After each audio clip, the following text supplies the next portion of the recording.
As Dean of Arts and Sciences here at Seton Hall University, and also as a resident of South Orange, I'm very, very pleased to be sponsoring co-sponsoring rather, this event with the Community Coalition on Race. And I have to say, I haven't been at Seton Hall University or in South Orange for very long, and nonetheless, I see a whole bunch of friendly faces in the audience, so it's really a pleasure to be here.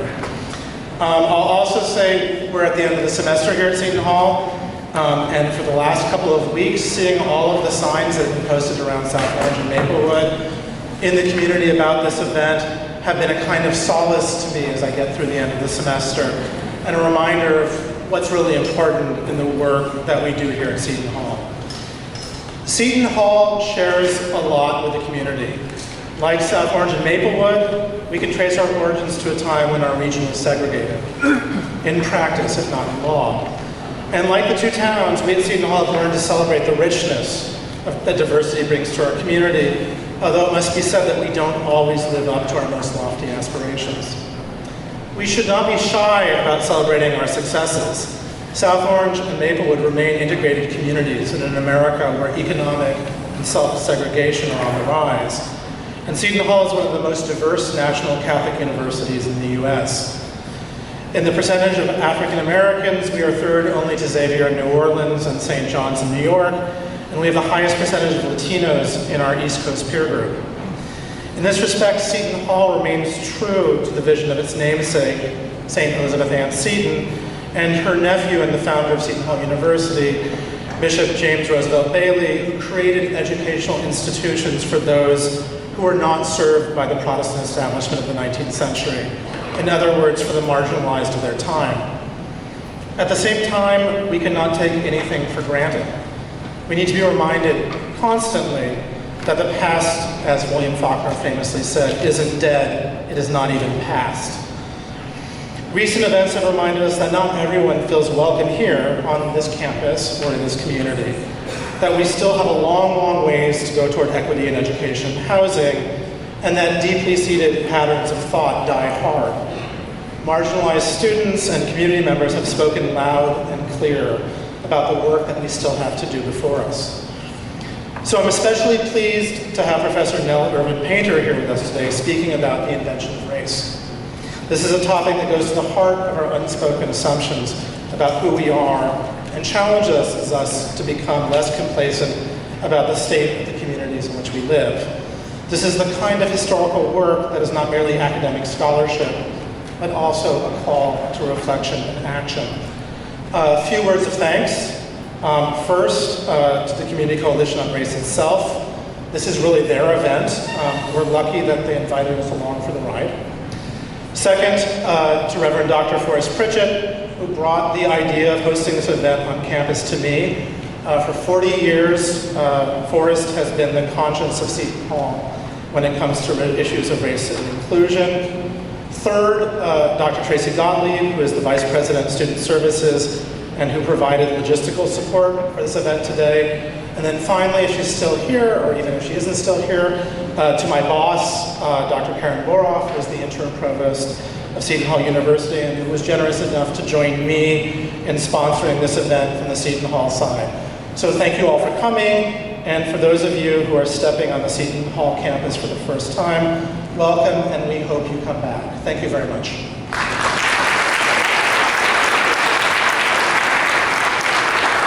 It is now my pleasure to introduce Nancy Danier, who is, I can't remember her exact title, the Executive Director, is that correct, of the Community Coalition on Race. Thank you very much.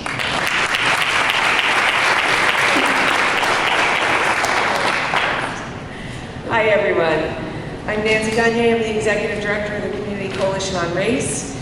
Our mission is to build and sustain a community that is racially, culturally, and socially integrated and truly inclusive, where there's equity and equality for all.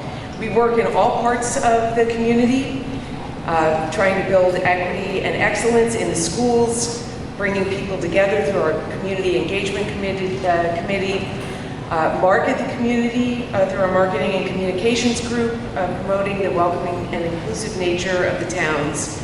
Our residential group uses pro-integrative strategies to support stable racial integration.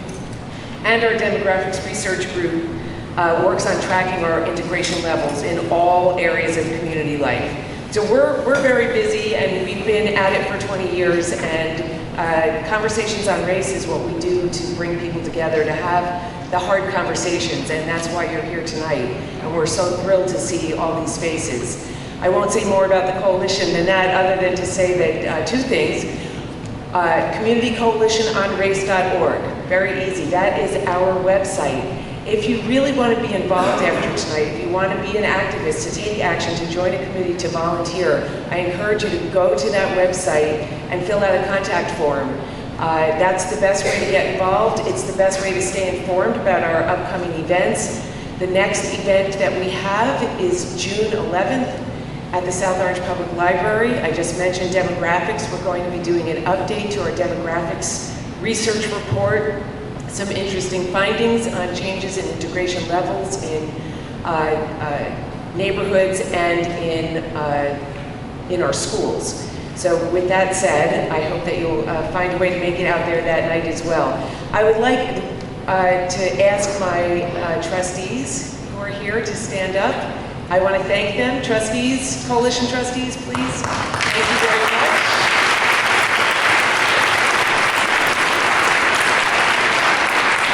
They work so hard. We are volunteer based, and they spend a lot of time. And there is a great committee who's worked on this event tonight. We are so thrilled to be in partnership with Seton Hall University. The university is a big part of the community, and it's great to be in conversation with them about the need for being welcoming and inclusive, and talking about the race-related matters that continue to plague all of us in all of our various institutions. I think I covered everything. So with that being said, I am going to welcome Dr. Reverend Pritchett from Seton Hall University up.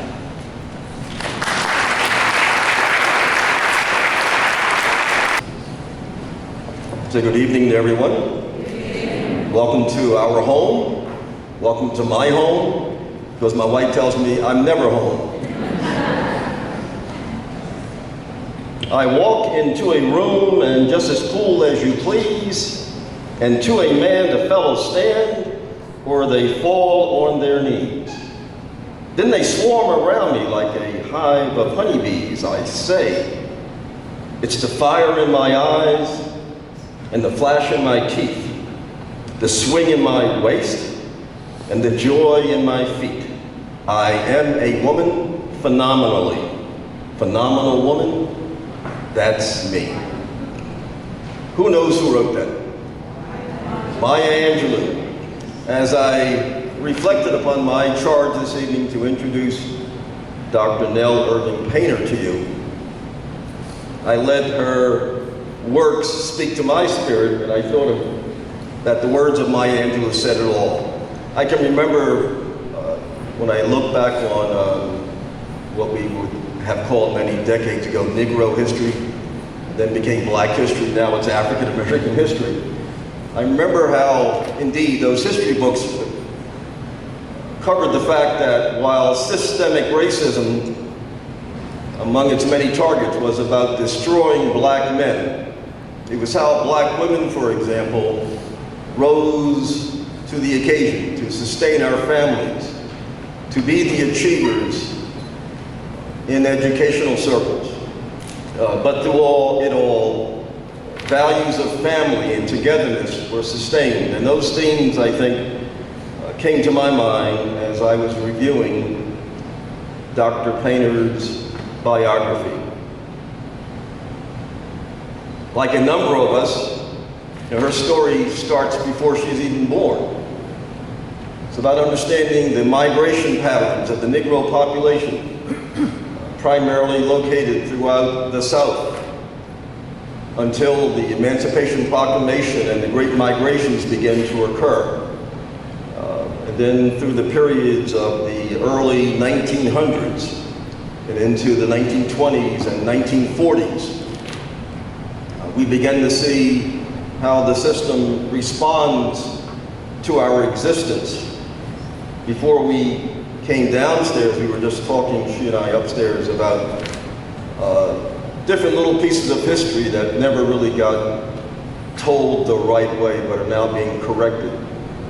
She mentioned Wilmington, North Carolina, much like some of us know about the Greenwood section of Tulsa, Oklahoma, where what were been called race riots were really sustained armed attacks against black communities. But I say all of this because for many of us, it motivates the scholarship, it motivates our civic engagement, it motivates our love for our people. Her parents are Donna and Frank. And she had an elder brother by the name of Frank, who had a very close place in her heart. I believe she was born in Texas and then eventually spent time in Texas and in California, two different geographical influences. Went on to receive her initial degree in anthropology from the University of California at Berkeley. Spent some time studying in France, and eventually picked up the master's and a PhD at Harvard University. Among her many works, at least two of them bears very much level of significance for this evening. And they would be the text Creating Black Americans, African American History and Its Meaning from 1619 to the present. And as you know, this year, I believe in August, will mark 400 years since those first rowboats came off of ships in Jamestown, Virginia. And the other book that would interface for the presentation tonight would be The History of White People. Among her other books would be the Exodusters, examination of black migration from Kansas after the Reconstruction, the narrative of Hosea Hudson, Standing at Armageddon, which is looking at the period of time directly after, the 30 or 40 years directly after the Emancipation Proclamation. Sojourner Truth, A Life and a Symbol. A very stoic, scholarly life. I was touched by an article that was written in the Harvard Magazine last fall, in which Dr. Painter, as she now moves into a new season of life beyond the academic circles, as she listens to the spirit of her heart. I saw the following quote: "I'm standing up for my right to be myself," she says. And that can seem odd, I guess odd maybe to other people, but in this season of life, you know, Ecclesiastes reminds all of us that there are many seasons to life. There's a season to die, a season to be born, then a season to die, a season in which we may plant a field, and it's a season to harvest. But for all of us, we should get in touch with who we are, as opposed to living life being defined by others. So as she begins to move into this season, that season is artistic expression. She has now picked up, I believe, a degree in fine arts, from 2 degrees in fine arts from Rutgers University, and so forth. But in that expression, it's about the totality of her soul being projected onto the canvases of life. We're so pleased that, as has been mentioned earlier, that this partnership is coming together tonight, and such an inspirational presenter is in our midst. I might add that at the end of the lecture and the table facilitations, we have Dr. Painter's, some representative books of hers that will be available in that rear corner. So bookstore person, wave your hand for a second. So without further ado, I'm going to ask us to give a round of applause to Dr. Nell Irvin. I am really glad to be back in New Jersey. Do you believe me? I want to talk to you about an idea with a history. Even though I have an MFA from the Rhode Island School of Design and Painting, in my heart I am still a historian. So I want to talk to you about an idea with a history. It's not an unchanging thing rooted in biology. I'm talking about race. And I'm particularly pleased to talk about what my book the history of white people can teach us about race in general in light of your concern with American citizenship at this time in our history, our American history. You say you are committed to building a unique suburban community that is free of racial segregation in housing patterns and community involvement. That is exactly the kinds of topics of my comments today, focusing on race as identity. But I want to make sure that you understand that I'm saying race as an identity, as an ideology, as an idea, as a thing that each of you makes, because there's no definition. There's no freestanding definition. Everything you do and everything you say makes race. And race changes with the time and the place. So I want to do two things with you this evening. Before we get to discussions, I want to talk about my book, The History of White People. That is a book. I'm not talking about the historical ideological phenomenon. What that book can teach us about race today. And then secondly, I want to talk about white racial identity in light of a job that I am doing right now, which is writing a book review. So I want you to help me understand and think about three new books on white racial identity as related to politics. So my book, The History of White People, came out at a particular point in time, which was 2010. 2010, as you may remember, was during the presidency of Barack Obama, which you may remember. It was also during a census year when Americans were thinking about their identity in terms of the little boxes you check off.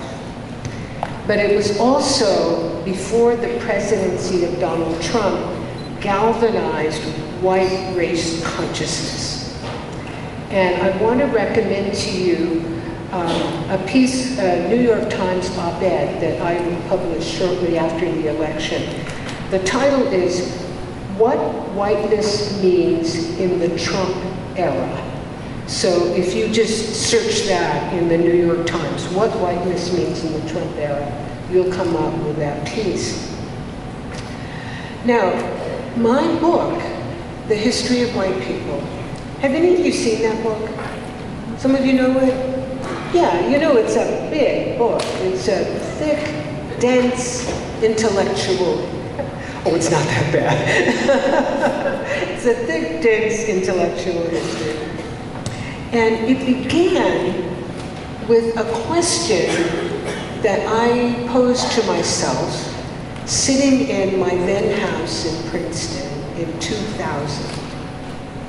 In 2000, I was looking at the New York Times, which we still read as the paper as well as online, and there was a photograph on the front page, and the photograph was of the city of Grozny in Chechnya, totally bombed down. It looked like Berlin in 1945. Now, Grozny is the capital of Chechnya. Chechnya is in the Caucasus. So I'm sitting there in Princeton thinking, why are white Americans called Chechens? I later asked some people that, maybe some other people knew, I didn't know. Why are white Americans called Chechens? And nobody knew. Some people said, well, you know, I wondered that myself, but I thought I was supposed to know, so I never asked. So that's how the book came to be, to answer that question. Why are white Americans called Caucasians? 500 pages later, you know. So the 18th century was a pivotal and deeply important time for the ways in which human difference was figured in the Western world, especially in the Northern Hemisphere.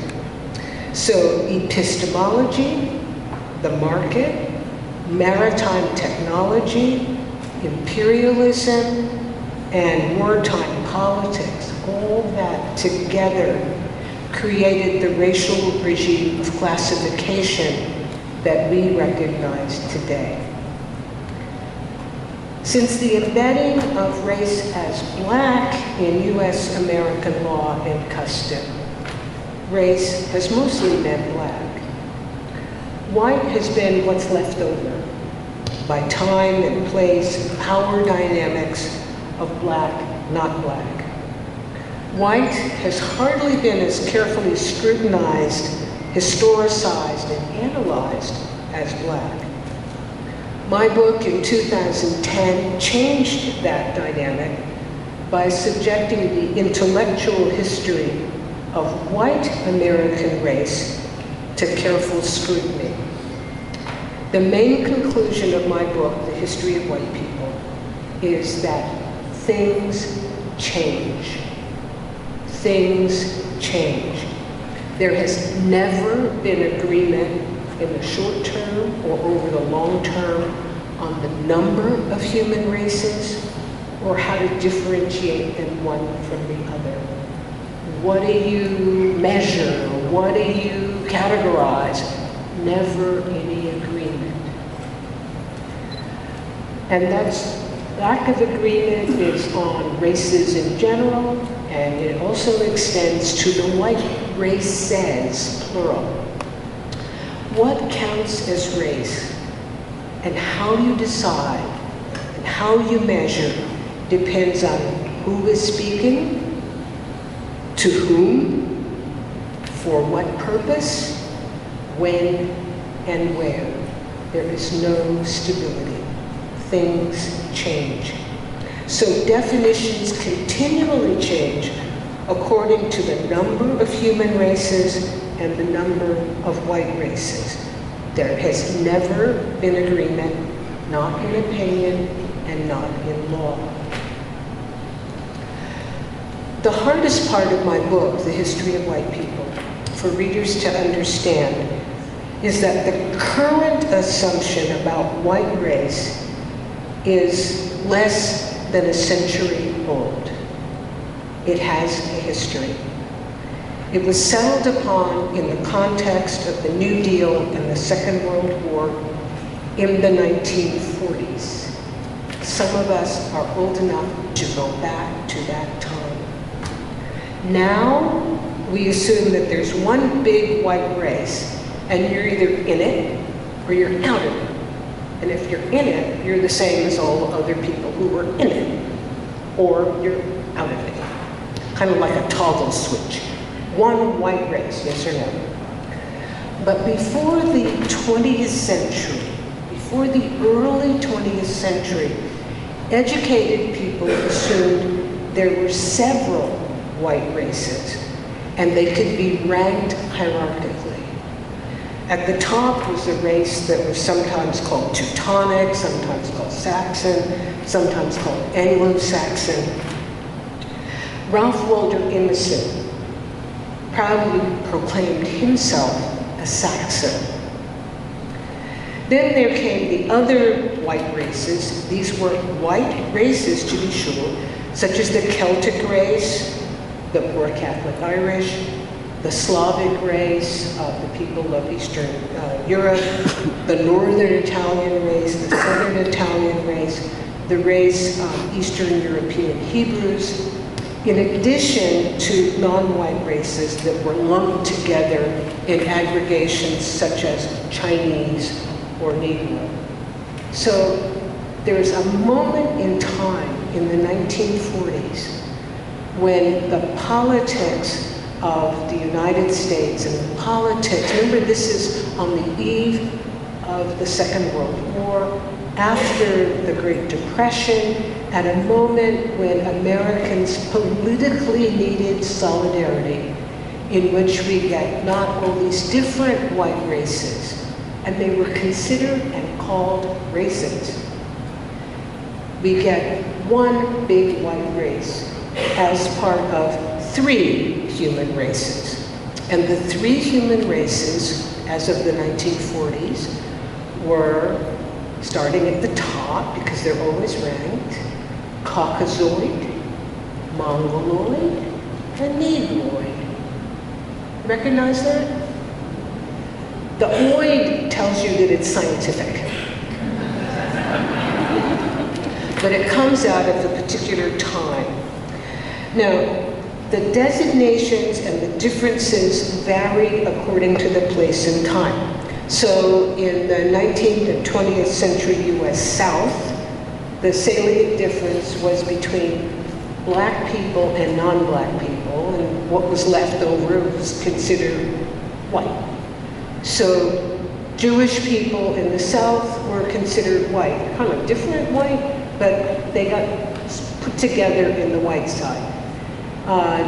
In Texas, Mexican Americans had to go to court in order to go to schools that were designated white. But in the South, it was black-white. But in Ralph Waldo Emerson's Concord, Massachusetts, the salient difference was between his own Saxons and the Celts, who were thought to belong to a different and inferior white race. Now, poor Catholic Irishmen were definitely white. Adult men could vote, which made all the difference in the world, because if you voted, you had access to patronage jobs. And this is where we get the convention of the Irish policeman and the Irish fireman and the Irish school teacher. So poor Catholic Irishmen were definitely white, but they were thought to be part of an inferior white race, inferior to Emerson's Saxons. In 19th and 20th century Germany, racial lines were drawn with murderous consequences against Slavs and Jews. In France, aristocrats and peasants were thought to belong to different races. The aristocrats were thought to be Teutons and the peasants Celts. So this is the hardest thing for my readers to understand, that how white races were defined in the past was different from how it is defined by scholars today. My book takes readers from European antiquity, which is before races, into the moment of its publication in 2010. A crucial turning point about race in mid-20th century was another distinction between biology and culture. Biology not the same as culture. So before Franz Boas, a leading German-American anthropologist, came to the fore in the middle of the 20th century with his students, scholars put together culture and biology. It was as if what your body was like was the same as what language you spoke, or how you danced, or how you ate, or how you thought. But with Franz Boas, F-R-A-N-Z-B-O-A-S, with Boas and his students, we got the distinction between biology, which is your body, and culture, the way you live, what you eat, how you speak, and so forth. This was a crucial distinction in the 20th century, which is actually breaking down now with the rise of the business of DNA testing. So you've seen the advertisements on TV for DNA testing. The lovely young woman sends in her swab, and it says, "You have ancestors from Nigeria." And so she wraps a glare around her head and she says, "Now I know who I am." Or the young woman who says, and it goes off, and it turns out that her ancestry is Ireland. And she goes fishing, and now she knows who she is. This is undoing what Boas and his students did in the 20th century to distinguish between biology and culture. And when we think about race, we automatically think about biology, but we also think about culture. I'd like us to be able to think more rigorously about biology.